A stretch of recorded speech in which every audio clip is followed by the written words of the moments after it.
التي صدرت حتى الآن بعد حرب الإبادة ينتجها إسرائيليون فلسطينيون ومثقفين وأكاديميين من العالم. تحاول الورشة لاحقاً بالمرحلة الثانية تبعتها طرح أجندات بحثية كمان من خلال نقد الأدبيات القائمة، أصولها إذا كانت قاصرة عن قراءة الوضع والحالة السياسية اللي إحنا موجودين فيها. هاي الجلسة الحقيقة خصصناها لمناقشة وحوار حول مقال الباحث لورينزو فيراتشيني حول مقاله الإبادة الجماعية في غزة ونهاية الاستعمار الاستيطاني. رح تكون حوارية مع الباحث نفسه، ولكن بداية احنا مدى قبل أسبوع تقريبا أصدرنا ترجمة عربية لهذا المقال. الترجمة عملها وقام فيها، والحقيقة هو بادر للفكرة كمان زميلنا أنس إبراهيم. أنس كمان باحث وكاتب ومترجم، وهو خريج برنامج دراسات إسرائيل في جامعة بيرزيت. فرح نعطي أنس ماكسيموم 15 دقيقة يعرض المقال، وبعدين الأستاذ نادين بيفتتح الحوارية في اللغة الإنجليزية. تفضل.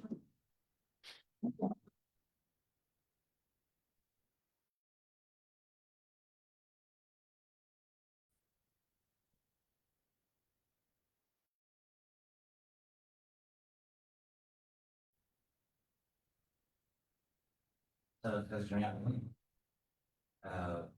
بداية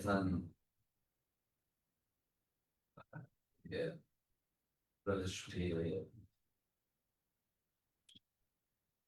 الادعاء الأول للمقالة الأساسي، واللي كمان بتضمن السبب وضع اختياري لهاي المقالة الترجمة، هو الاستعمار الاستيطاني وبداية ممكن سبيل ظهور النظام الإبادي، أو ما يمكن نقول أن الإبادة الجماعية الجارية الآن هي تنفي أي نظم شروط الاستعمار الاستيطاني. من تسعينات القرن الماضي وحتى الآن الحالة الاستعمارية في فلسطين كانت في المركز من دراسات الاستعمار الاستيطاني، والبروفيسور لورينزو كان من أبرز من كتبوا عنه. كتب على مدار أكثر من 20 سنة عن فلسطين وإسرائيل من خلال عدسة دراسات الاستعمار الاستيطاني، بوصفها العدسة الدراسية تطور وعمل المنظومة الاستعمارية الصهيونية. إذا ممكن بس تقرب الميكروفون بس. لكن في ورقته المعنونة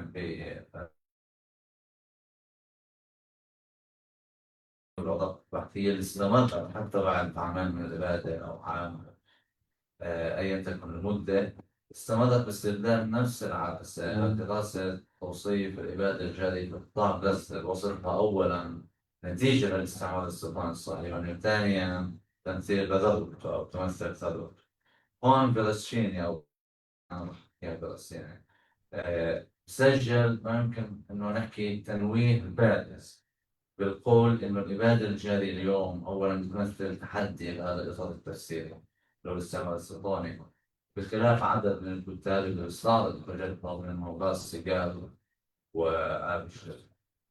وشراين تعتقد إنه اللي بتحكي إنه الإبادة الجارية الآن يظلوا في الاستعمار الاستيطاني بيدعي فلسطين. هذا الادعاء هو مركز ادعاء المركز في المقالة، إنه عدسة الاستعمار الاستيطاني ما عادت طالبة بيفرض على تفسير الإبادة الجماعية أو حتى تفسير النظام الصهيوني الحالي. فالإبادة الجماعية هي ما يحدث عندما يفشل الاستعمار الصهيوني.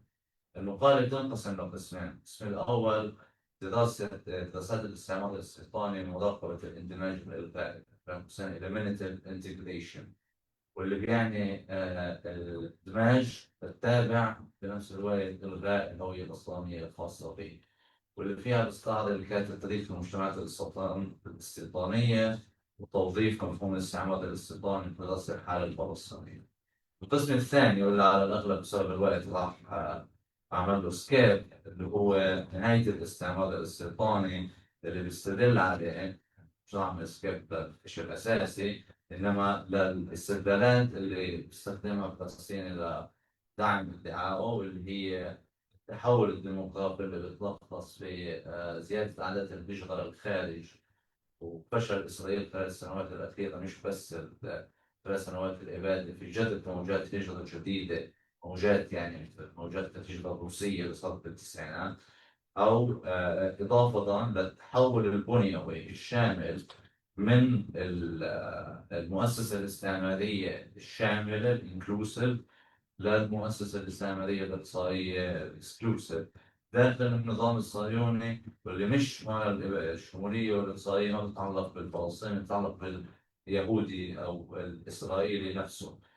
الشيء الاستدلال الأخير اللي هو الدعم الخارجي والاستقلال الذاتي، واللي ببساطة بيدعي في فلسطين إنه اعتماد إسرائيل مبالغ فيه، خاصة خلال سنوات الإبادة أو بعد الإبادة، على الخارج، على الدعم الأمريكي، على الدبلوماسي الأوروبي أو الغربي، عم بقوة استقلاليتنا، على العكس من المشاريع الاستيطانية الأخرى اللي بدأت بدعم غربي أو بدعم خارجي، ولكن حققت استقلاليتها لاحقا، مثل دول كثيرة، أستراليا، نيوزيلندا.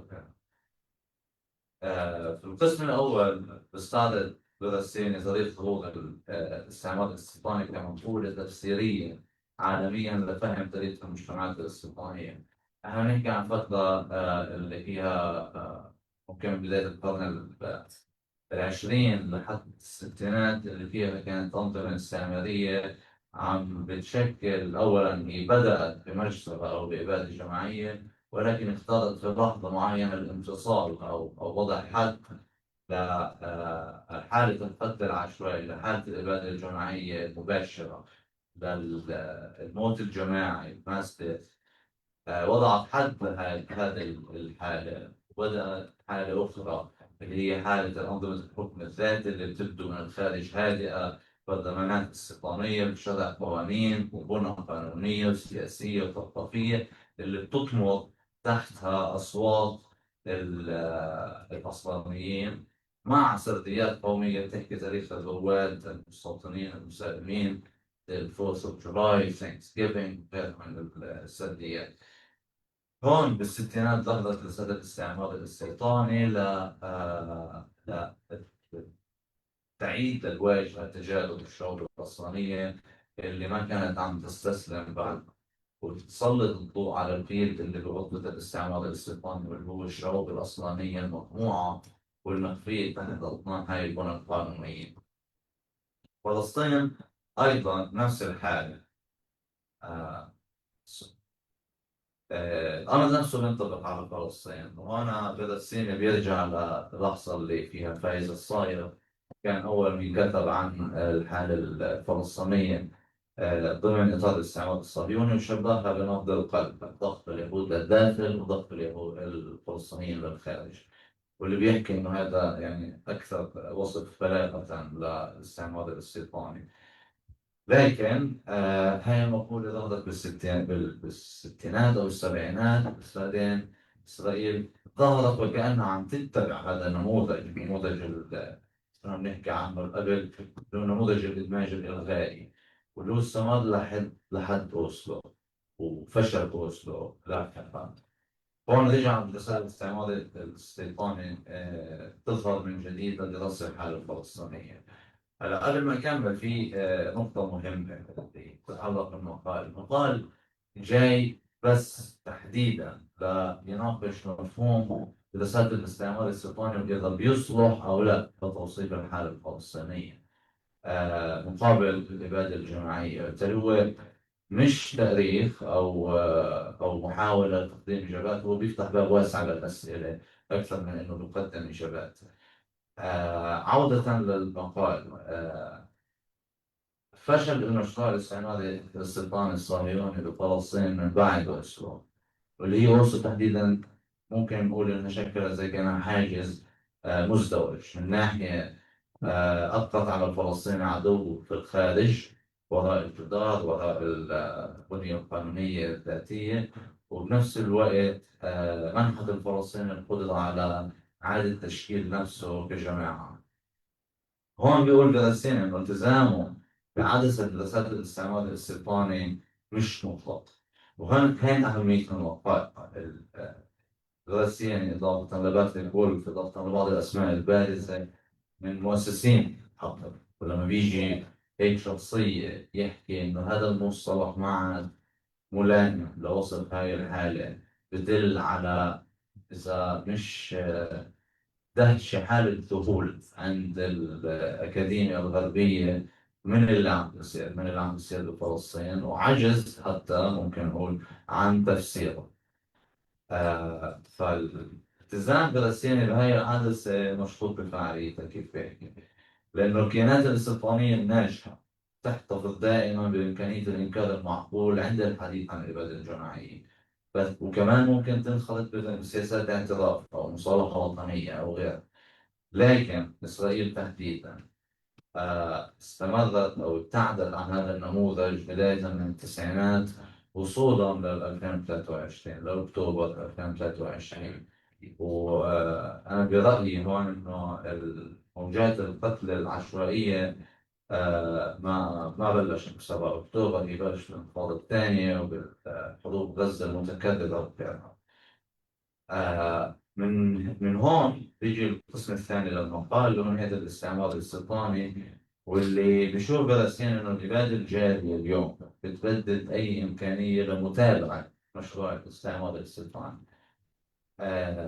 اللي هو نظريا بينتهي لنموذج الاستعمار الاستيطاني مستقر وناجح. هاي الإبادة بتجعل من غير ممكن العودة للوراء، تنهي أي أفق استعماري استيطاني بيرغب حتى في العودة لدمج الفلسطينيين مرة أخرى. هون بدي أنتقل للخانتين، إذا ممكن بس دقيقة زيادة ولا دقيقتين. فلسطين بيستعين ببادئ الولف بالقول إنه من ضروري التمييز ما بين الإبادة الجماعية والاستعمار الاستيطاني. من ممكن التقائهم وإنتاجا لمنطق الإزالة في الاستعمار الاستيطاني في الإبادة الجماعية. حتى في هاي الحالة ينبغي التمييز بينهم، لأنه الاستعمار الاستيطاني إزالي بجوهره لكنه ليس إباديا بالضرورة. الخلاصة اللي بيوصل لها فلسطيني الإبادة الجماعية تظهر عند انهيار التصورات المتعلقة بالقدرة على الإخضاع أو بالقدرة على الفصل العنصري أو بالقدرة على التهجير. وعندما تتلاشى أخيرا القدرة على تصور اختفاء الجماعة الأصلانية حتى في المستقبل أو في الحاضر، بتمثل الإبادة الجماعية نهاية للأبرتايد والاستعمار الاستيطاني، حين تحل الأفعال الإجرامية محل تخيلات الخطابات الإنسان. يوصفها بالأزمة القلبية، ولكن كمان من سلسلة من نوبات الهلع اللي بتؤدي لحالة من الغضب العنيف. آخر نقطة سريعا واللي بتمثل بعتقد إنه اختارها فلسطيني للقضاء على استخدامها كرمزية، اللي هي الجنود الإسرائيليين أو الأسرى الإسرائيليين الموجودين بغزة حاليا. للأسف دائما في أدبيات الاستعمار الاستيطاني بيمثل حدث صادم. حياة المستعمر دائما بتقابل 1000 شخص على الأقل من حياة المستعمرين، ولو المصادفة كان القائد الشهيد يحيى السنوار من بينهم في 2011.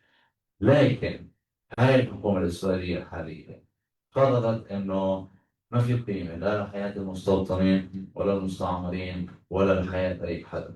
في قيمة فقط للمشروع الإبادي اللي أنا بعتقد إنه بالنهاية المقال توصل لهذه النتيجة، نتيجة إنه الإبادة الجماعية الجارية اليوم مش بس بتغير بال بس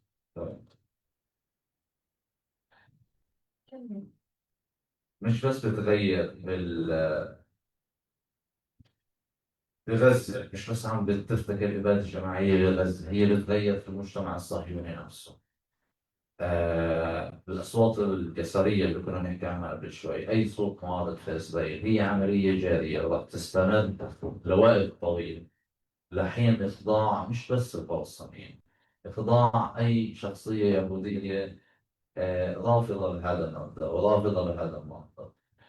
آه، بالنهاية بقول إنه الاستعمار الاستيطاني إبادي بطبيعته، لكن ما يجري في غزة اليوم ليس استعمار استيطاني، ومن المرجح انه يطول حتى الشروط اللي جعلت الاستعمار الاستيطاني ممكن في الماضي.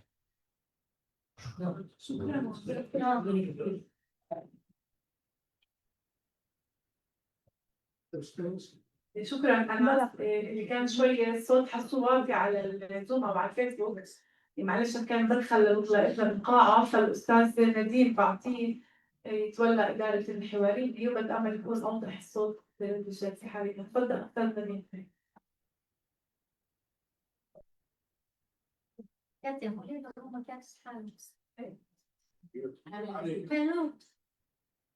نديم انت على الميوت. اوكي، بقول شكرا عرين وسلامات للجميع. بس وينه الاستاذ فيراتشيني؟ موجود الاستاذ فيراتشيني. اوكي. So خليه بس Lorenzo, yeah. Hi Lorenzo, great to see you. Good morning everybody. I'm going to switch to English. I'll introduce our guest, but first let me tell you, Lorenzo, we are delighted to have you with us today.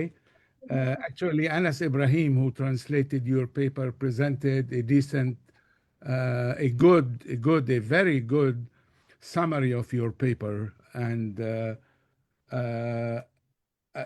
let me say a word about Lorenzo Veracini.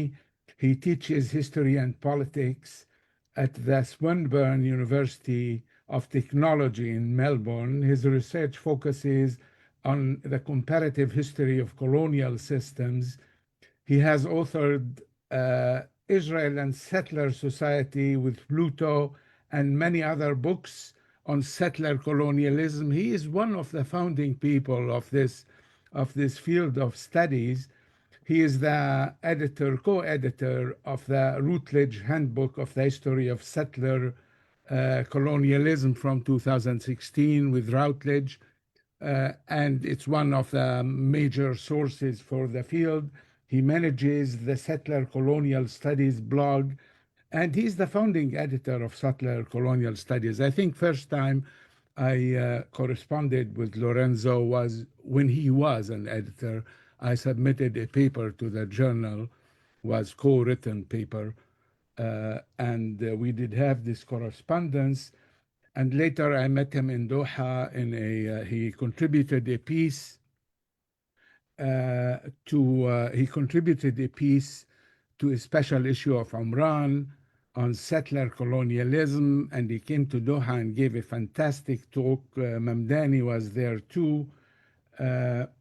And since then, I have been following his writings. This piece is I think, is brilliant. We will have some questions to Lorenzo, and I have some. It's a brilliant piece. I have some questions myself, but we'll see how that goes. I just wanted to let you know, Lorenzo, that Mada has been active in this area too, and your influence is part of that activity. I mean, we have been doing this, I would say, for at least 10 years now, extensively, with a workshop that we organized for PhD and postdoctorate students that on settler colonialism, on Zionism and settler colonialism. Irene Hawari, who just you saw her, Irene and I edited a volume on Zionism and settler colonialism, Palestinian perspectives, that also was published by Meda. And we actually hosted our good colleague, Patrick Wolf. We were fortunate to be able to host him in Ramallah. And we continued since then. The project continues. So again, I think this is a controversial piece in the very good sense of controversial. I actually wanted to ask you, before asking you questions, I wanted to see if you would like to present your you would like to present your major points in 10 minutes or so, if you prefer to do that. And then we will have a dialogue with you. I think Anas would like to start with a question. Then I have a number of questions, and we'll see how that goes also with the audience in Ramallah and online. What do you think, Lorenzo? I'm happy to assist. If this is the best way to proceed, I'll try my best.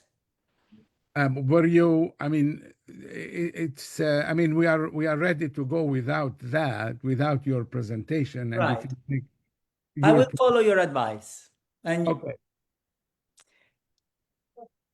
All right. Can you speak louder, Nadim ولورينزو؟ شوي أعلى بس القاعة عزوم تمام القاعة أعلى شوي. Yeah. So, okay, Lorenzo, let me first ask you a question that's on the mind of many of us. It's not in the essence of your paper, but you make a point about it early on in the first few pages, and that is very insightful. And that is, in the Israeli case, in this genocide, there is, people are bragging about it, and you bring Raz and you bring Avishleim and so on, and you make the point that usually people try to hide these what they do in genocide. In this case, they don't only not hide what they do, but they brag about it. They'll put it online and so on. I know this is not of the essence. I'll come to my second question will be about the essence of your paper, but it's really an amazing thing that's happening here. And as a major scholar in this field, what's your interpretation of this, Lorenzo? look, I wish I really know what goes in the minds of the perpetrators. Perpetrator scholarship is a burgeoning field. You know, many important scholars are looking into the psychic dimension of this behavior. I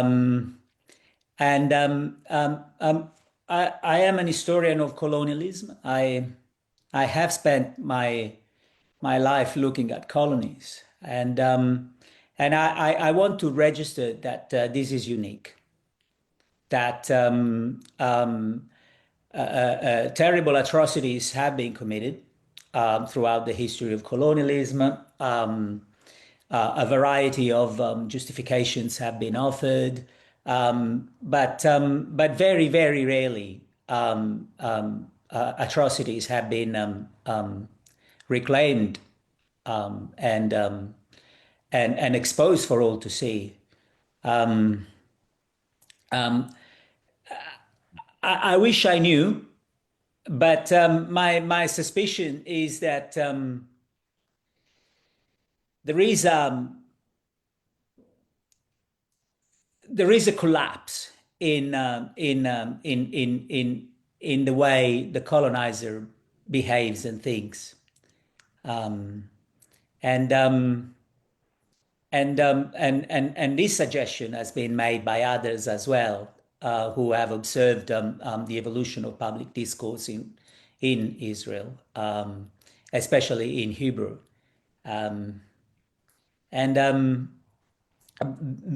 My point was a statement of fact.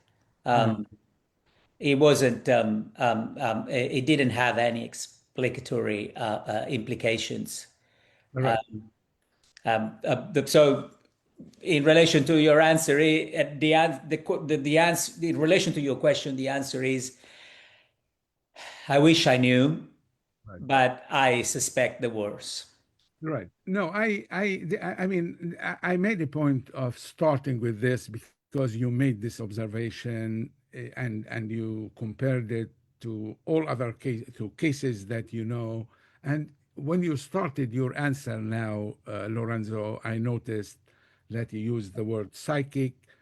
you go back later in your paper to Jacqueline Rose and the psychoanalysis of Zionism.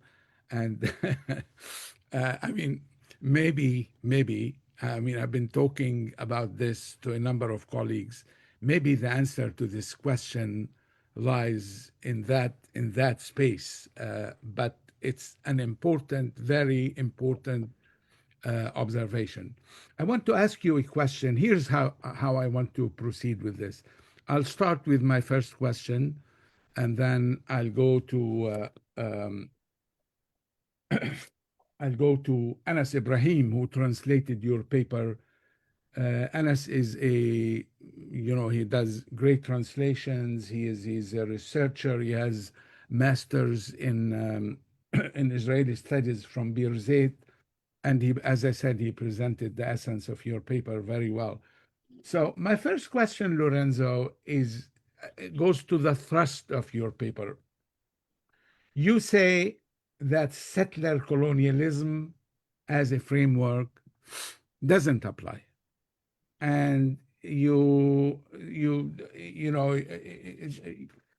quote others, including our colleague Albanese and others, and you say that, okay, it doesn't apply, that's fine. But you say that the genocide that happens is not a culmination of settler colonialism. It's rather a departure from settler colonialism. And therefore, it's a fundamental departure. So the genocide then, the settler colonialism failed. Now, first of all, why is it a departure? And I'll pursue this line of dialogue. And second, is it that settler colonialism failed in the Zionist settler colonialism in Palestine? Or are you saying the paradigm failed in the way we thought about Zionism in Palestine? Look, my first response to this question is that one of the reasons I began writing about settler colonialism back in the early 2000s, and I started my doctoral research in 1998, is because I was of the opinion that we didn't know the lineaments of a particular mode of domination, and we needed a language to describe it. We had an enormous body of scholarship that dealt with colonialism, but not a specific language that would address it. And the purpose was never to begin the process of ascribing what is colonial and what is settler colonial as if they were mutually exclusive. The purpose was always to encompass both categories as engaged in a dialectical relationship. And so one thing I would like to say as a contextualizing aside is that this paper that we are discussing today was crafted in the context of a developing debate, and so it addressed the discursive logic that I was reading about, and so I felt that as someone who had been involved in crafting the language of settler colonial studies in collaboration with many others, I felt that perhaps a correction was warranted, was needed. But the point is that colonialism and settler colonialism, a logic of elimination and a logic of exploitation, are operating, are co-present, are developing in tension with each other. And the purpose is never to say, well, this is settler colonial, or well, this is on the contrary colonial. The purpose is to observe them in their dynamic relations. And perhaps a point could be made here that just like there is a long history of colonialist endeavors, plural endeavors on behalf of Zionism, and this history has an overarching theme, but also there are significant shifts over the decades in Zionist practice in relation to colonized populations. Just like there is this history, there is a history of different categories that are applicable to the interpretation of Zionism. And so, for example, when I began writing, I like others was responding to what was then a specific mode of settler colonial practice. And I offered settler colonialism as a framework at the time because I thought it was incredibly well placed in interpreting the evolution of Zionism at that particular point in time. And this was during the Oslo years. Settler colonial studies develops in relation to Palestine and the history of Zionism during the Oslo years. But of course there was a previous era of talking about settler colonialism in the 60s, and this category was offered by Palestinians, diplomats and political leaders at the time, and so my point is that the categories we use are crafted to respond to the realities we face. Right. And as the reality changes, obviously our categories shift, and there is a profound consistency in this. It's not about changing your mind or changing the way we read. It's just that we respond to a shifting reality. And so the question arises, is settler colonial studies now the best way to interpret the genocide, the best framework? And so my answer was in the paper that maybe we got better categories, and that we should try them all and see which one fits best. Right. No, I completely agree with your profound observation, and that really explains how the history of settler colonialism in the Palestinian tradition, intellectual and political tradition, emerged and submerged because it was used, employed, I would say, constructively, to parallel the political strategies. So when the plan was liberation and return, it was settler colonialism, and Sair and others, as you mentioned, actually a number of others, including in this country, did contribute in that, Palestinians. And then it submerged, as you also say, because it's, the political reality required something else. Now, my question to you, Lorenzo, is a follow-up on this question. You're not saying that settler colonialism as it applied was not the right one. It's your point. Okay, you quote Wolf, right, who said that settler elimination does not necessarily lead to genocide. It might, but not necessarily. But why isn't it the case, to put it as clearly as possible, like many of us think, right? Like I can say, I think that the project of elimination itself, that's the project of settler colonialism, has failed because of Palestinian resistance. And when it's failed, Israel moved for some of the, with some of the ideas you present, it moved to genocide. But that doesn't mean, that genocide in this case is not necessarily a departure, as you say. It's the next step that we reached because of Palestine. Well, I don't want to put it that way. Because elimination failed, then they had to move to genocide. So is it the paradigm, or is it that the Israeli project itself failed given the Palestinian resistance? You see the point? Absolutely. Look, we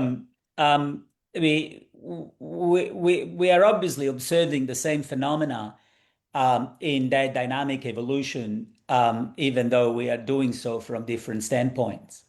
And I should add that my expertise as a scholar is in the comparative history of colonial systems. So it is obvious that Zionism as a project of elimination was comparatively less successful than other settler colonial projects. It benefited from extremely favorable geopolitical circumstances, but unlike other settler colonial projects in other eras and other continents, it couldn't rely on enormous waves of immigration. It couldn't rely on assimilatory strategies in relation to the indigenous population, and had to face strategic failure time and time again. When I introduced the history of Palestine to my first year students at the university, I basically tell them a story of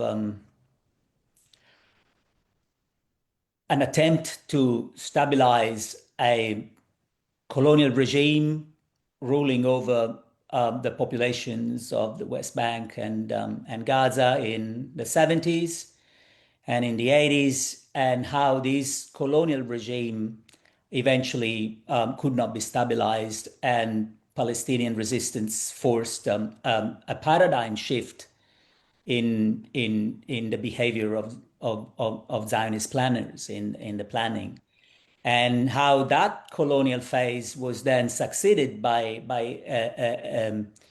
a settler colonial phase, where the strategy was different. There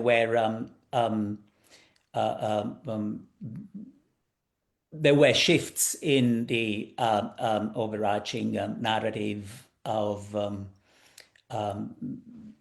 in relation to Palestinian peoplehood, and how that phase eventually crashed onto the wall of Palestinian resistance and the Second Intifada, and how following the Second Intifada there was a further revision in Zionist colonial practice, and the model that was adopted afterwards was what I would define in relation to a comparative body of expertise, and it was the apartheid phase. Right. And when the apartheid phase failed after 2023, then there was yet a further revision, and the decision was made to perpetrate a genocide. Genocide can only be understood in the history of a succession of failed attempts at stabilizing a colonial regime or another, and then genocide. And genocide will fail too. There is no doubt about it. And so I don't know what's coming next, but I know that it is Palestinian resistance that forces the Zionist planners to shift the paradigm and to adopt different colonial strategies from what they had been using previously. Right. Yes. No, I want to notice, I mean, you talk about the failure of the whole project. We'll come to that later. I just want to observe one thing you put that you mentioned in the paper before I give the floor to Anas to ask his question. You know, you are fortunate that you didn't spend the last hour. You are fortunate to have the last hour discuss Lorenzo's paper instead of listening to Netanyahu at the UN, which I did. It was a tormenting experience. There is no question, but it was broadcast on BBC, CNN, and so on, which is remarkable. Lorenzo in his paper talks about Sparta much longer, much before the famous Netanyahu speech about Sparta. He makes the very insightful observation again that Israel, he puts it carefully, might be becoming a Sparta. And here Netanyahu comes and confirms Lorenzo's observation. Anas, why don't you go ahead and please participate in this dialogue with Professor Fieratshini, and then I'll continue after your intervention. And then, incidentally, I'll open the floor at some point to everybody to ask their questions. And Irene, let me know how many, who wants to speak and so on. You can write to me in chat. I know how to use that these days. Anas. Yeah, thank you, Dr. Nadine. I want to start with a comment on your last question about the failure of the project. First of all, it wasn't just the Palestinian resistance that resisted and pushed this project to failure. It was also what we can call the axis of resistance, or at least also the Lebanese resistance. And the second, about the departure from settler colonialism to genocide, because of the way that the genocide is implementing right now. Any other colonial formation could have carried this genocide and hide it. They could have done it more efficiently, technologically, but they wanted this show, this spectacular worldwide, to see it, for everybody to see it. It's a show of power, and not only an Israeli show of power, it's an American show of power, a British show of power, a Western show of power. And another, it's a question and comment about Sparta. Sparta, yes, it was a militaristic state, but they had slaves to work for them and make food for them, clothes for them. So I'm wondering who are going to be the slaves in this case. Maybe West Bank, maybe Palestinians, maybe Syrians, I'm not sure. I have two questions. The questions to Professor Fieratshini would be, Yeah. First, if it is a genocidal state now, can the state, as we know it, as a concept for institutions, could it be capable of accommodating the operation and the development of a genocidal system within it? And the second question. I'm sorry, just Anas, because the sound is not great. Your question is what can accommodate. One second, Anas. The question is, your question is, if I understand it right, can Israel accommodate, or who can accommodate your question, the genocidal state as we understand it, the state of Israel. Okay, can a state accommodate a genocidal practice as Israel practiced in Gaza? Yeah. Okay. And the second, how can we explain or understand the contradiction between a genocide in Gaza, but also continuous practices of settler colonial acts in the West Bank, southern Syria, and partly in southern Lebanon? How can this multiplicity be explained within what we may describe as a genocidal system or a state? Lorenzo, did you get the questions? I hope I did. Yeah. Okay. No, I mean because of the sound. I meant, yeah. Yes. Look,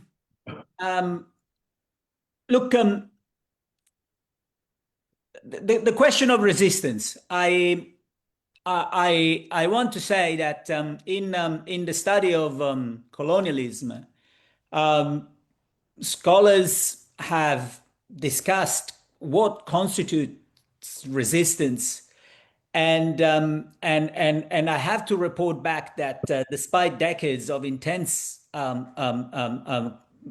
contestations, there is no consensus. Resistance is generally interpreted in a way that that covers an enormous array of and I should is actually a brewing volcano, and if my suggestion is that we shouldn't restrict our analysis of indigenous resistance to ostensible acts of challenge. Resistance runs deep and can be detected in ways that go beyond simply observing a violent insubordination or restfulness. So that's the first point I want to make, and it is a suggestion, but also a reporting back from the field of colonial studies. The spectacular dimension of the genocide as it was practiced in the last 2 years, it's obvious. It reminds me of some of the atrocities that the British colonizers perpetrated in India following the mutiny, what they called was a mutiny in 1857. The senseless rage, what is obviously a pent-up insanity emerged for all to see. It is in the sources in that instance, and so that should be. It is definitely something we should consider. Why this spectacle? And there are works of scholars that can lead us into understanding what goes on in the mind of colonizers when they lose control. And like who, Lorenzo? Like who? I'm thinking about Foucault's work on this, the spectacular dimension of sovereign power. With regards to Sparta, yes, that is a very astute observation. Not only Sparta could rely on the labor of enslaved humans, Sparta also did not have foreign debt, did not have to pay back the enormous expense that the war was costing to them. Sparta was conducting sustainable warfare. So maybe Sparta here should be understood more as the expression of a desire than a description. Right. Metaphor rather than, yeah. But even as a metaphor, it's telling more of the desire than the reality of what it seeks to identify. Yeah. With regards to accommodating genocide and the contradiction of perpetrating genocide against some and not others, and I would like to bring up the distinction that is a distinction that, again, scholars have routinely made between what is genocidal and what is genocide. That there is a reason why we refer to something as genocidal, leading to genocide, and something as genocide. And that distinction is significant when observing events, because it is ultimately the distinction that I tried to make in my paper. You see, settler colonial regimes are genocidal, but they do not, or rarely do, perform genocide. When they do, it's because they are in real trouble. Normally, in the history of colonial societies, the genocide is at the very beginning, at the onset of the invasion, because at the time of the invasion, the settler society is inherently fragile, and it's facing indigenous resistance that it's still enormously powerful, and so, given the fragility of the settler project, genocide is attempted. That's when genocide happens in the settler societies, in Australia, for example, or in the US and elsewhere. So the genocide happens first, then the settler society, and then the settler society becomes genocidal. They have better, more efficient ways of ensuring the viability of their project and the sustainability of their mode of domination. And so what we have seen is the shift, the descent from genocidal to genocide, and so perhaps this can be seen as a response to your query. Yeah, this is very, very helpful, Lorenzo. Really very helpful. It's very important to have our group discuss these issues. Irene, are you? I have a question for you. Just Irene, please listen to me for 1 minute. I have Nasreen has her hand up. She wants to ask a question. I would like to ask Lorenzo at least one more question, at least. But then if you, as the director of the whole project of the event, shall I go as follows? I'll ask Lorenzo, then we'll go to the audience. We'll go to Nasreen and to the group in Ramallah. Is that something we should do, or shall I continue? What do you prefer? Yes, of course. We should. Okay. We have, Nadim, can you listen to me, please? Yes. I sent you names of names from the group who wants to be engaged with the text. Okay, all right. Oh. Okay, look at your WhatsApp. They were before Nasreen. How did you send it? I don't see it on chat.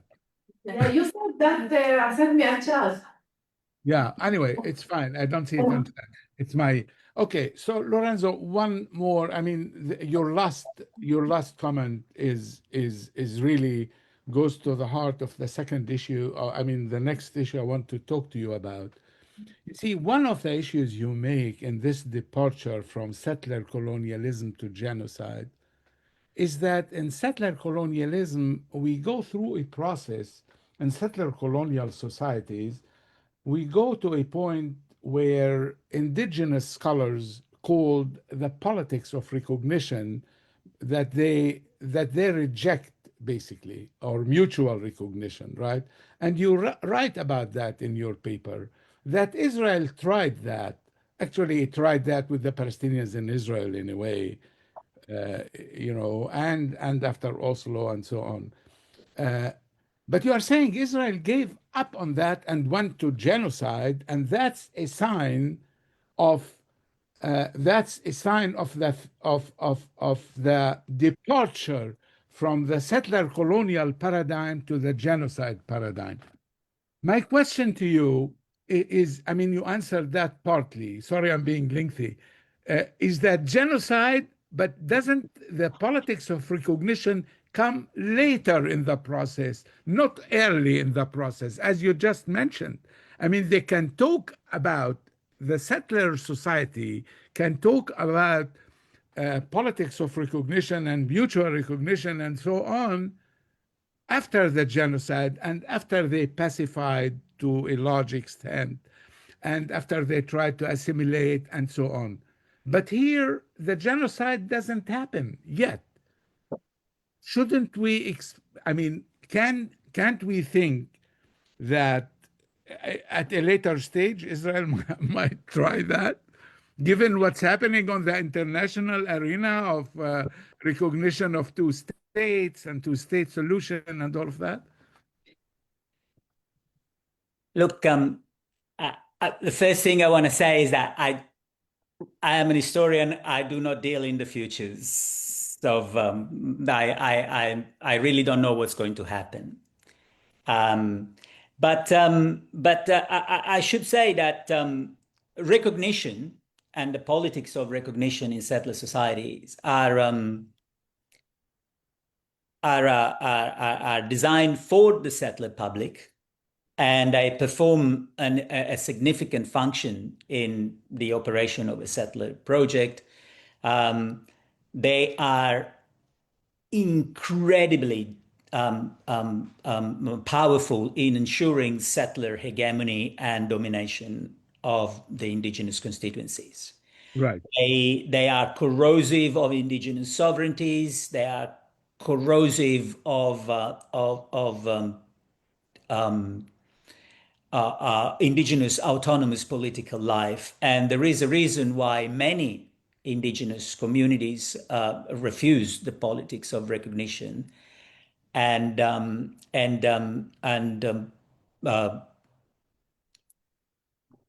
it should also be noted that during the Oslo years, when the rhetoric of recognition was crafted and deployed in relation to the contradictions between Israelis and Palestinians, the settler project advanced at enormous speeds. The dispossession was conducted in ways that the rate of dispossession was never ever repeated again at that speed.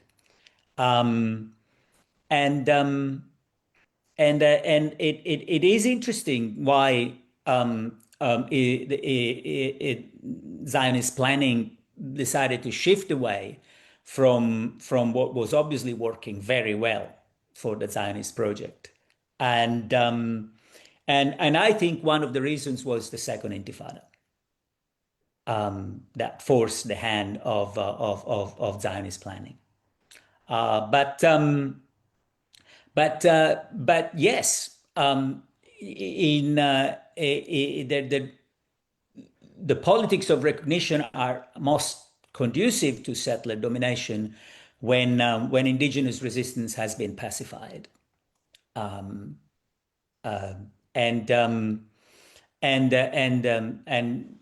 I agree with your observation that the settler project doesn't develop in a void. It develops in relation to indigenous resistance, and it is a response to it. I was fortunate to read the papers you were kind enough to share with me earlier on, and I've been thinking a lot about lawnmowers, and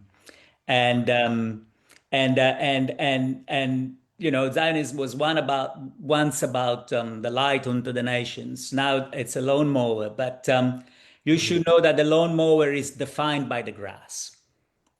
Exactly, exactly. It is negatively defined by the grass, and Absolutely. it has lost its autonomous capacity for self-definition.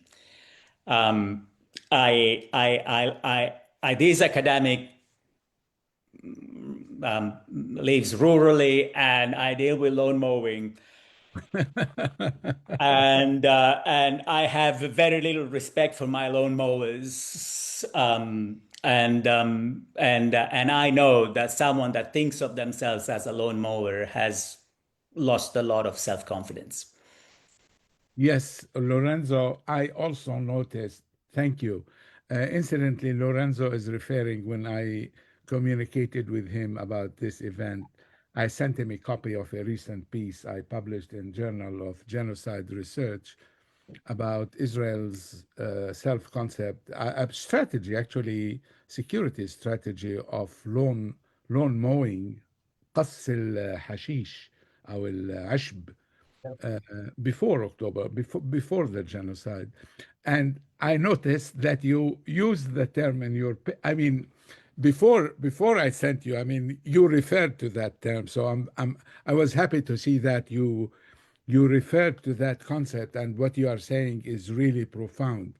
A society that presents itself as a lawnmower proudly, so proudly, right, is a society that completely lost its way. That's not the only indication, but I agree with Lorenzo. Now, I'm going to give the floor to Nasreen and then Muhammad, and I'm going to advise you not to follow me as a model with lengthy questions. Let's have shorter questions if possible. Nasreen, go ahead.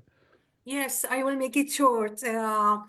My question, I want to say, first of all, that I agree partly with what you mentioned, Lorenzo.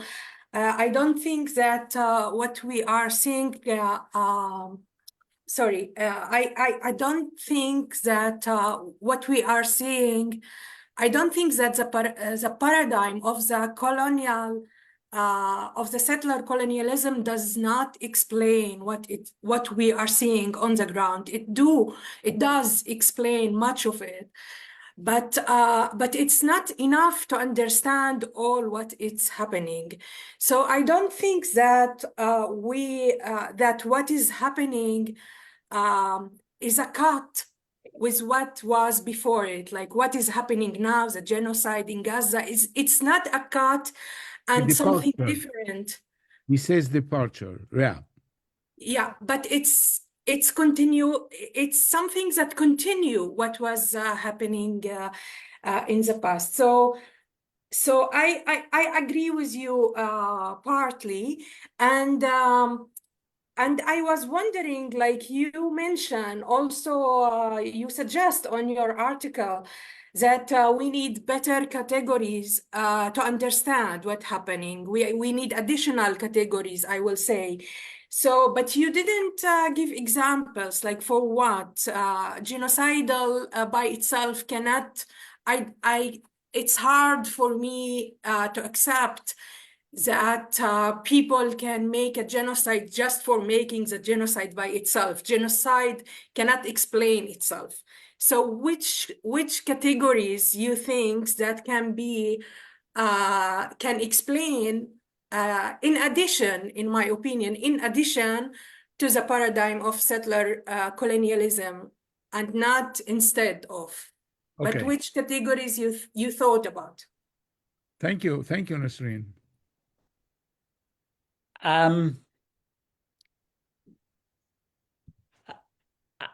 There never was an ambition to provide answers. There always was a determination to contribute to a needed debate and an ongoing conversation. The paper I published in the Journal of Imperial and Commonwealth History hosted a number of interventions on the same topic, and my response is that we should read all of them, and that a paper in its in isolation shouldn't be understood as an attempt to offer guidance. When it comes to figuring out if it is a departure or if it is better seen as a continuation or indeed a culmination, I would like to say that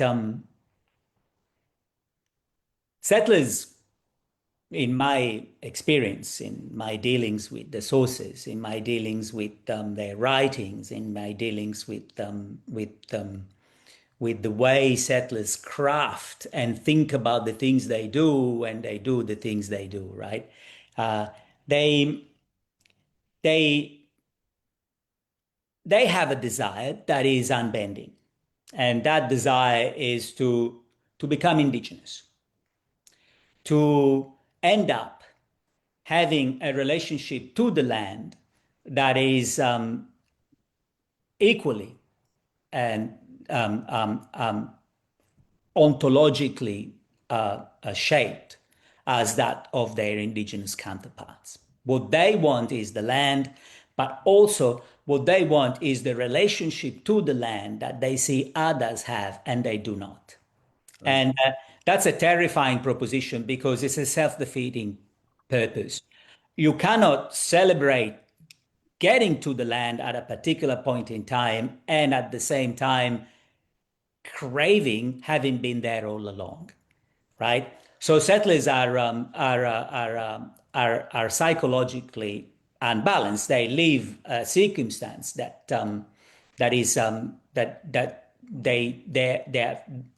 they are facing an unfulfillment that is inevitable, right?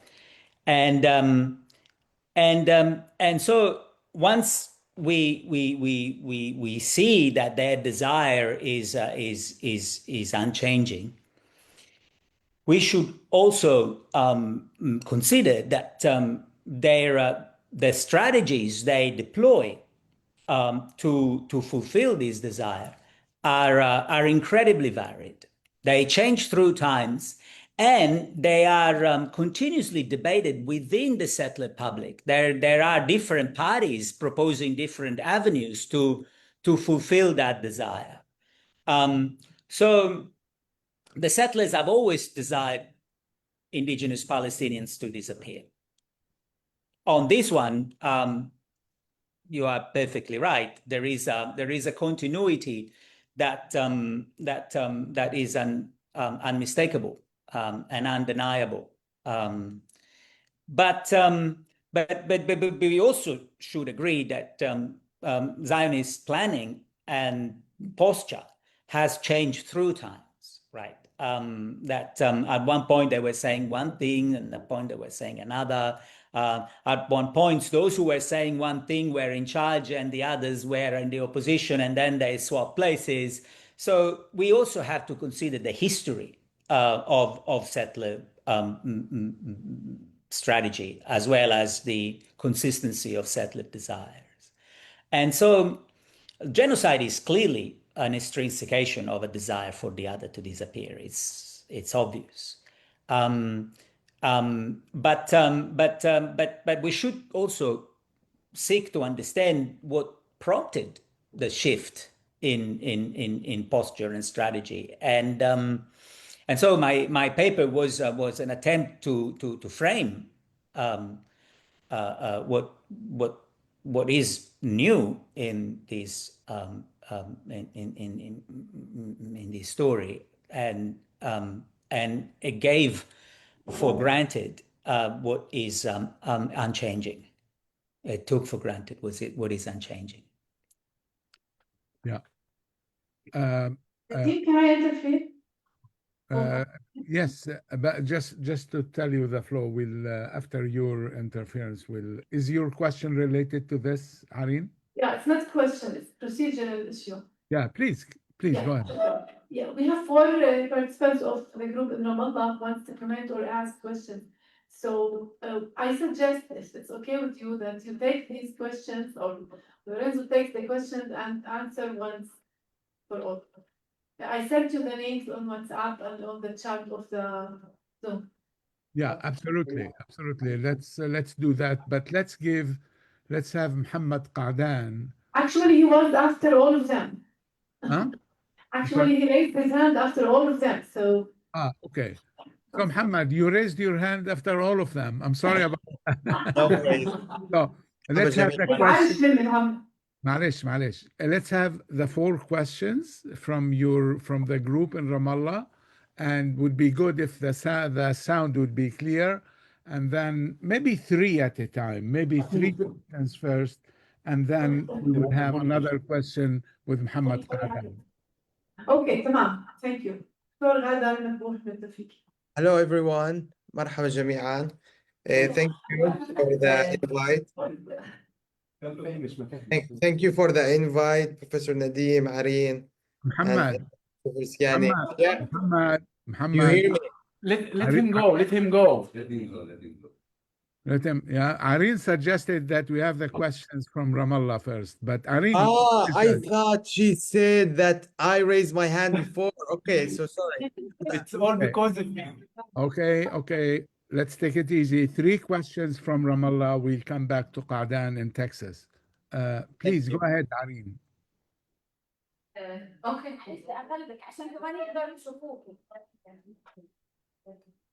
Okay, thank you. Sorry, Muhammad. You see, Lorenzo, your paper and talk is having lots of issues to discuss. Very important intellectually. Yes. Okay, thank you for the article. I really enjoyed it, and for the great discussion. I have multiple questions that I'm not going to go through because I have to leave the floor also for others to ask. I'm just going to ask a very simple question first. Why do we have to collapse any of the paradigms? Why? I mean, the way I think about it is that we have settler colonialism as a paradigm that has worked for some time. And there have been, since like the last 10 years, there were also criticism towards this paradigm. So it wasn't like we're all using it comfortably. There were a lot of criticism, which was very constructive in my mind. But the way I think about it is that, when we're talking about this article, I'm not talking about the situation in general, I'm talking about the article.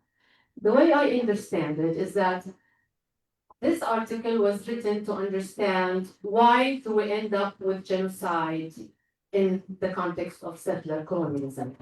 Right, Lorenzo? That's how I understand it. Is that why did we end up with genocide, after all these years of settler colonialism? And what you're saying is that it's understandable that we will start settler colonialism with genocide, but you raise the question is that what's really puzzling here is that after all these years of settler colonialism, we end up with genocide. So it's okay to start with genocide, but it is very puzzling to end with genocide.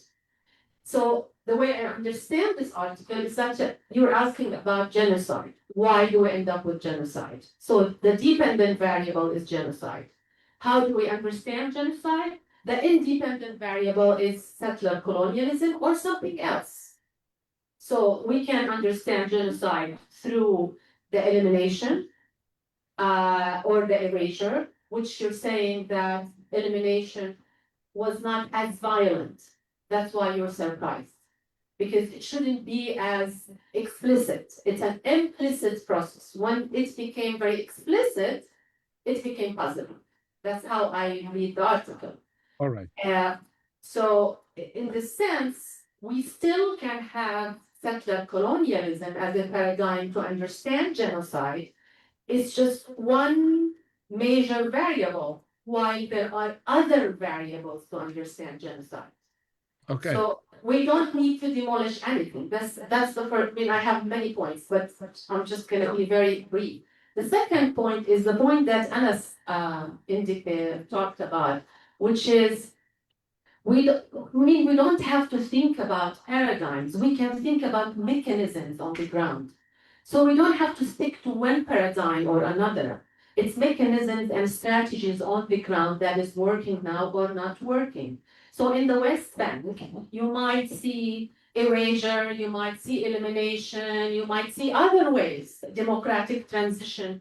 There are mechanisms, right? It doesn't have to be one paradigm or not. And the same way in Gaza, someone here also pointed to the idea that, well, maybe, Nadim actually, maybe after the end of the genocide, there will be, I don't know, a peace building, new city where we will use some colonial, settler colonialism measures and other kinds of measures. So I'm not sure why are we sticking and why do we have to be very rigid, if I may say, about discussing paradigms. Thank you. Okay, thank you.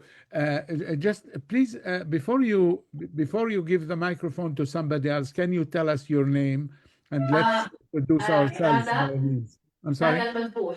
غادة المذبوح. كيفك نديم؟ غادة، أهلا غادة. Yeah. No, Lorenzo, we'll take two more. I've been taking notes, but there is a lot to consider already. But still, I mean, people want to engage with your ideas, Lorenzo. Let's take two more shorter questions, please. Okay. Very good. Now it is Walid Abbas talking. Ahlan Walid. Thank you for the article. Well, I found that the article does not give any definition of what is genocide. And it is built upon a hidden definition that genocide is massive killing, second, massive destructions, three, intention and ideology, which makes it like a case for a court, while engaging with it intellectually would demand a broader definition. And here I recall Derek Moses, which was absent from the article. And why I say this, because if we accept the assumption that a la Segal and Tamir Sorek, that what is happening is genocide, which is true, but this makes us thinking that what happens before 7 October was not a genocide, because we don't have an intellectual and broader definition of genocide. So Sabra Shatella is not genocide. And treating the Palestinians as apolitical collective, removing their nationality, which is in fact what Israel has been doing since 1948. All of this is also genocide. Okay. So I want to hear your comment about this, please. And the second question is that we know that Israel is different from other experiences is because you cannot assimilate Palestinians into Jewish people, neither by marriage nor by misgeneration. Okay, so of course a genocide is a part and parcel of the Israeli colonial, and is not a departure because you cannot assimilate Palestinians. Thank you, Walid. These are two very good points. Thank you, like Ghada's points. Third and last question. Yeah, and Nadim, we still have Professor Ilham Pape and then يستضيف Mohammed Qadan. Would you like to answer before No, I mean, let's do this orderly. We said 3 questions. Let's take the 3 questions, then we'll take the others with next. Come on.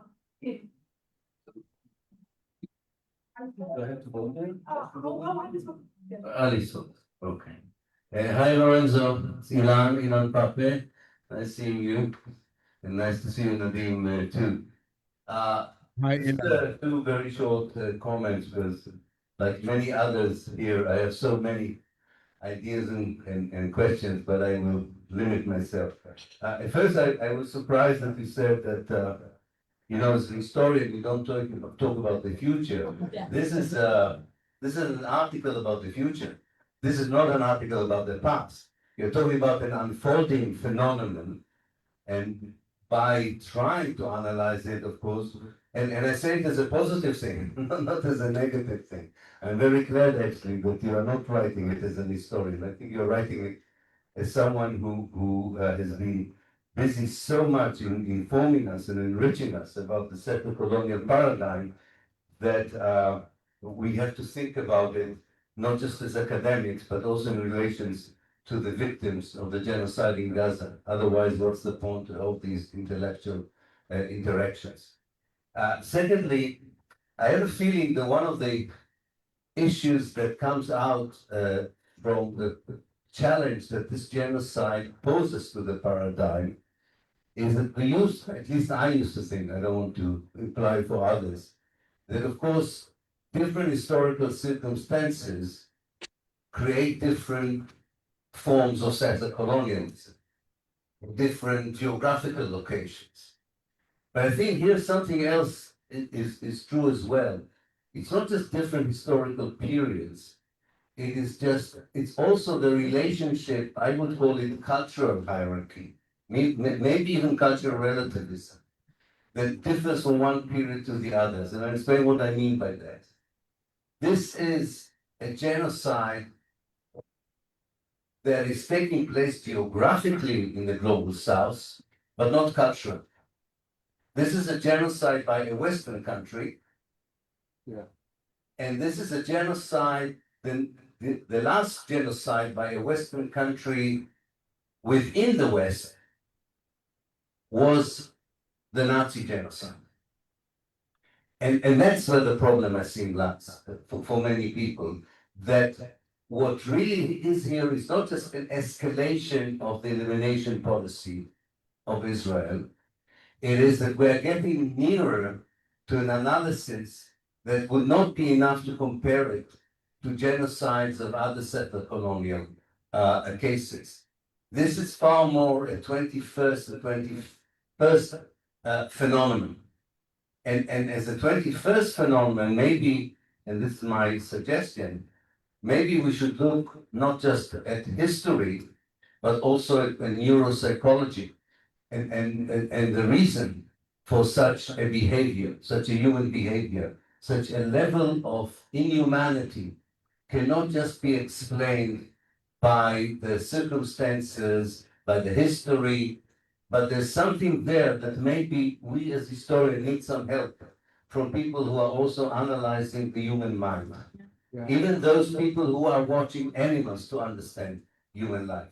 This is something you said Ilan, you said psychology, or did you say neurobehavioral? Even neuropsychology. Yeah, wow. Neuropsychology. Yes, I really think so. I think so, but otherwise Lorenzon is right, because this is the distinction Lorenzo made between genociding, or I think you made a distinction, Lorenzo, in genociding and the genocide. Sorry? Genocide. Yeah, genocide and genocide. I think that we have here is not so much the distinction between the process and its outcome, but the level of the inhumanity while the process is happening.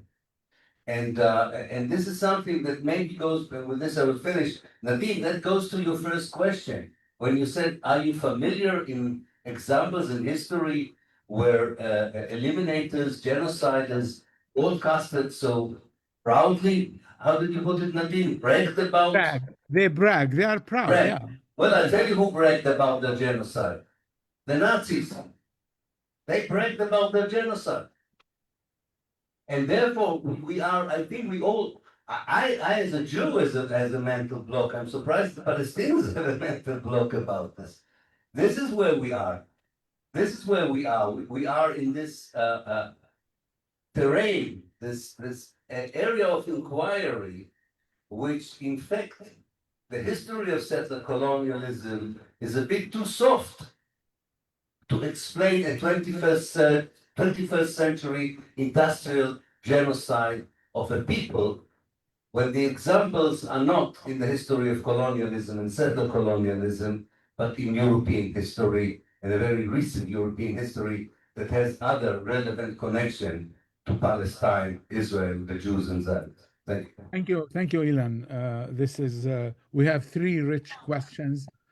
Just to remind everybody, we have a hard ending time at 11:45, so we have another about 15 minutes.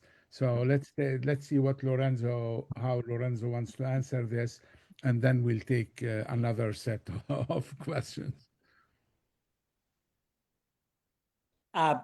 Well, first of all, thank you all for engaging with my work, in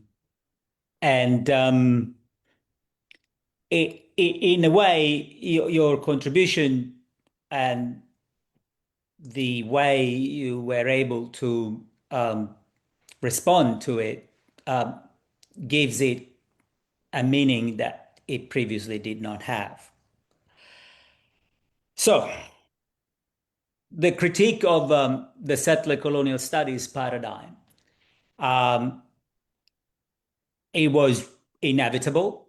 In a way, it was flattering. It was a measure of the impact that the work of Patrick and also my work and the work of others had.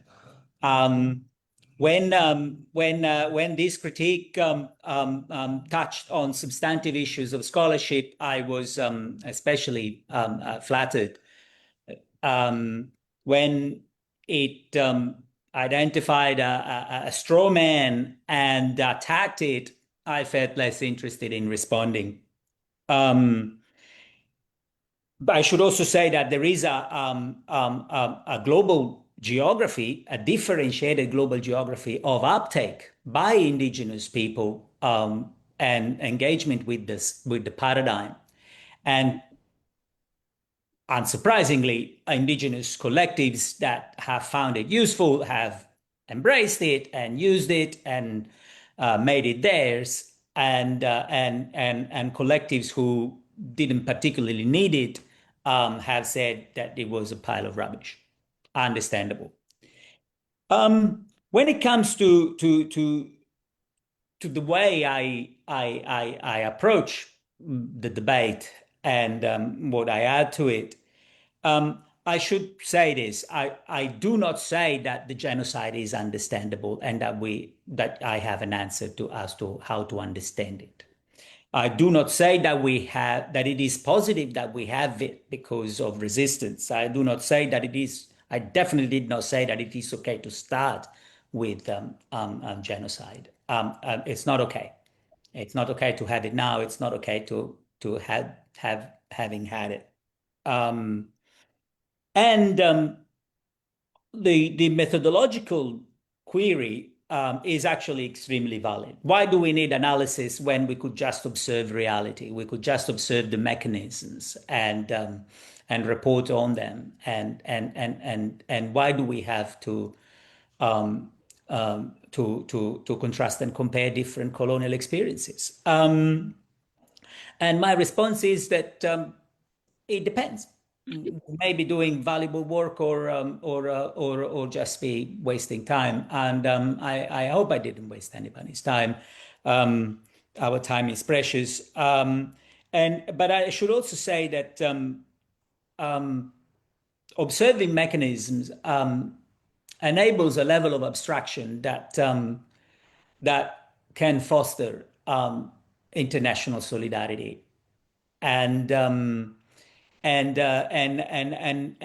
knowing that the logic of elimination is applicable to one collective right now, just like it is applicable to collectives elsewhere, is a powerful mobilizing ideas internationally, and God knows if we need mobilizing in that sense.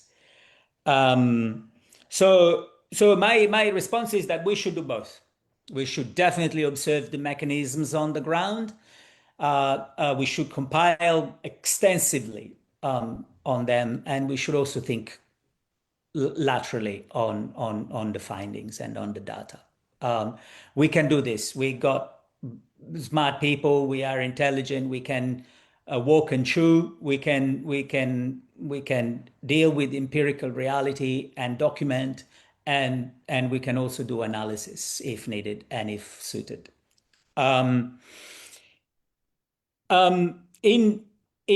With regards to the query about genocide, I wish I was a genocide scholar, and I wish I could be more authoritative in my response and less reliant on the work of others. But there is a distinction that should be made between what is genocidal, and it always was genocidal, and what is genocide. Right. That distinction should be maintained, and we should know that one doesn't necessarily lead to the other, but in this case it did, and which is also that we should add that genocidal regimes are incredibly effective in enacting genocide. Assimilation was mentioned. I should say that assimilation is one of the most efficient ways of destroying indigenous collectives, Right. historically. The fact that Zionists did not consider it, actually they did consider it, but they, for various reasons, decided not to employ it, is one of the reasons that can explain a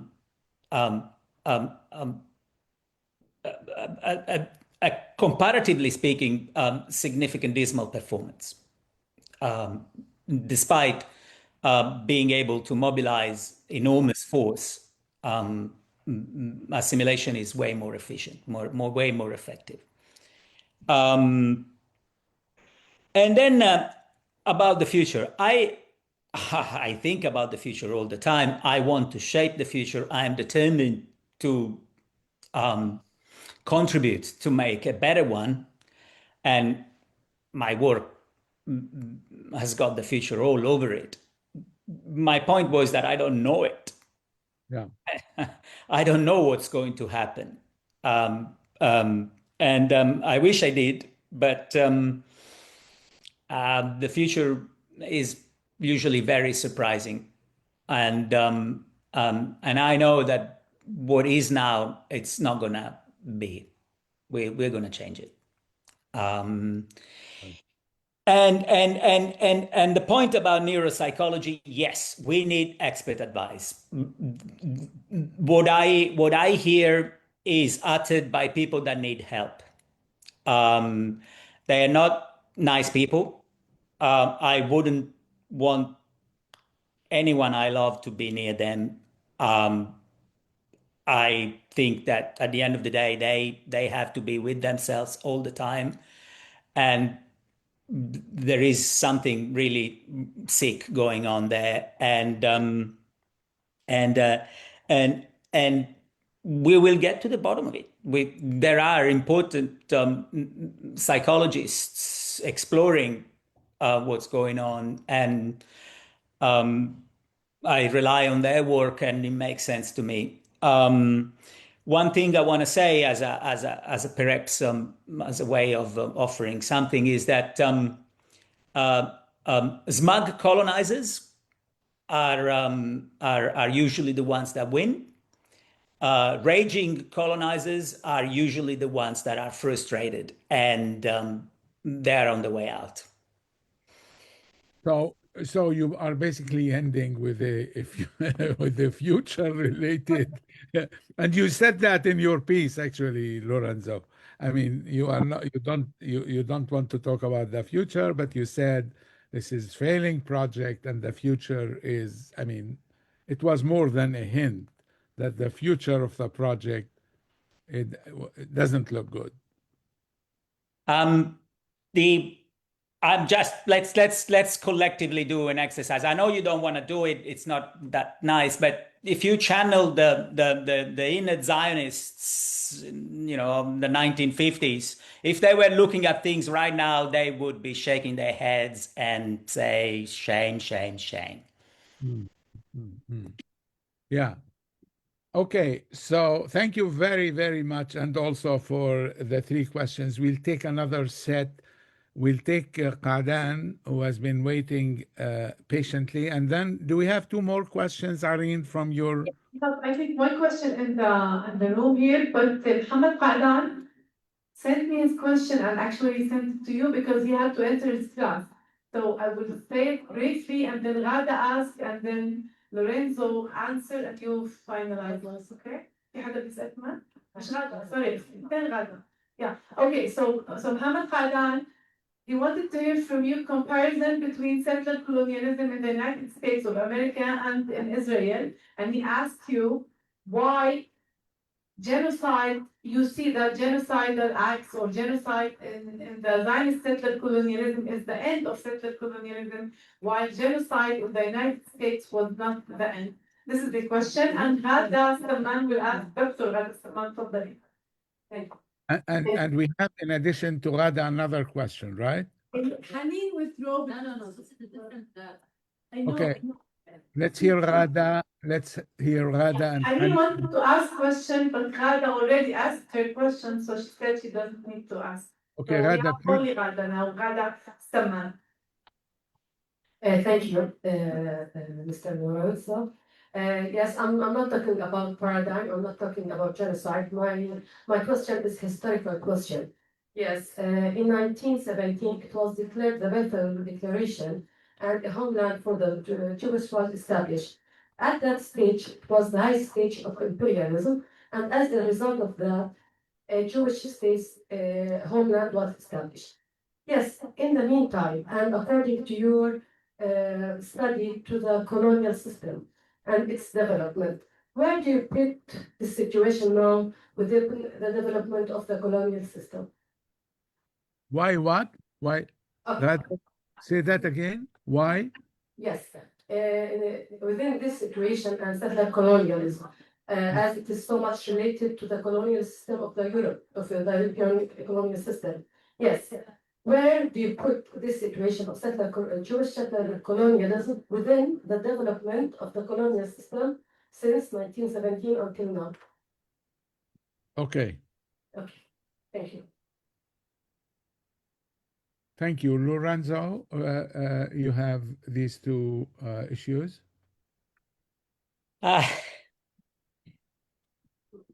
You know, when we say this is the end of something, or in English, I'm not sure how it can be translated because there is an ambiguity there.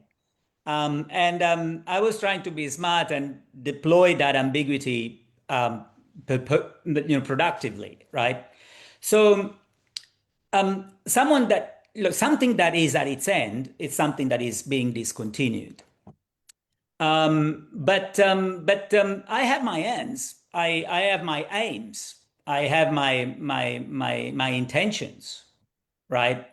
So but if I say something is the end of something, there is an ambiguity there between something that is terminating and something that is unfolding. Mm-hmm. And luckily, the last questions mentioned the highest stage of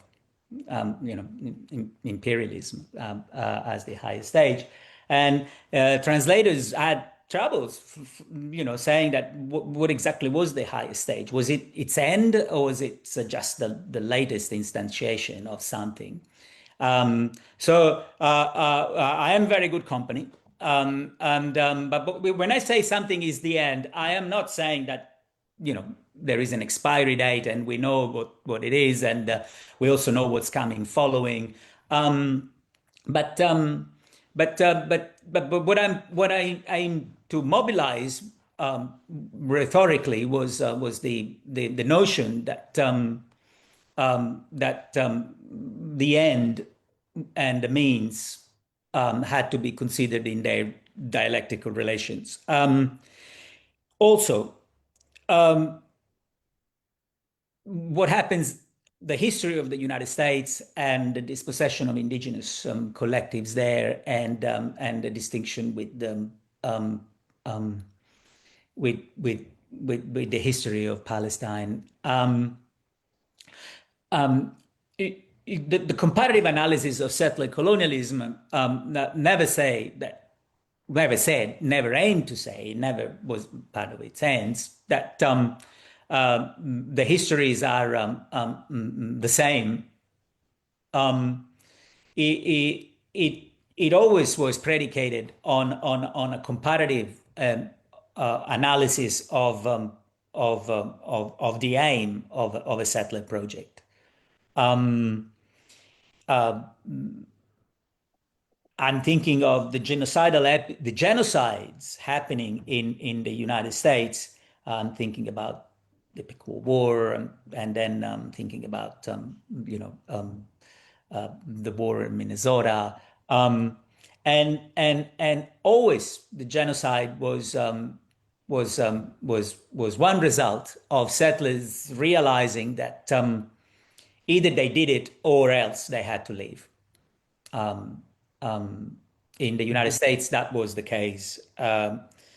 And maybe we should consider that history not because it is the same history, but because settlers face homologous predicaments as they go doing their things. And the last question about Zionism being embedded in a colonial and an imperialist war, yes, absolutely. This relationship has been explored in wonderful and instructive ways, and again, the colonialism and settler colonialism as distinct modes of domination coexist, co-determine, operate in tension, and the reverberations of their interactions are for us to consider right now. Okay. Well, Lorenzo, I must say it has been. I want to thank you very, very much. This is very rich, very stimulating. It's important. It opens new avenues for thinking. It's an overdue presentation for the MEDA group. I wish I was there and you were there in Ramallah with the whole group, including with Ilan and including Walid and Ghada. I just want to send my greetings and say thank you, and we will see you in another event. Areen? Thank you. Verassini, thank you, Nadine. Thank you so much. Thank you also for the session. Thank you. let us know this. He started this initiative. شكرا كثير. Thank you so much. Lorenzo will be in touch. Yes, you can say something. Sorry? Yeah. It's a privilege to be here. Thank you. I just want to say thank you, Dr. Nadine, and thank you, Dr. Palestine. And I did actually translated another article for you, and it was published by Mudar, Israeli Issues. It's about the German complex and anti-Semitism, but we didn't ask for the rights, I think. Well, Great. well, Thank it you was very much. really good. Bye-bye, everybody. See you later, guys. Be careful. You take care too. Bye.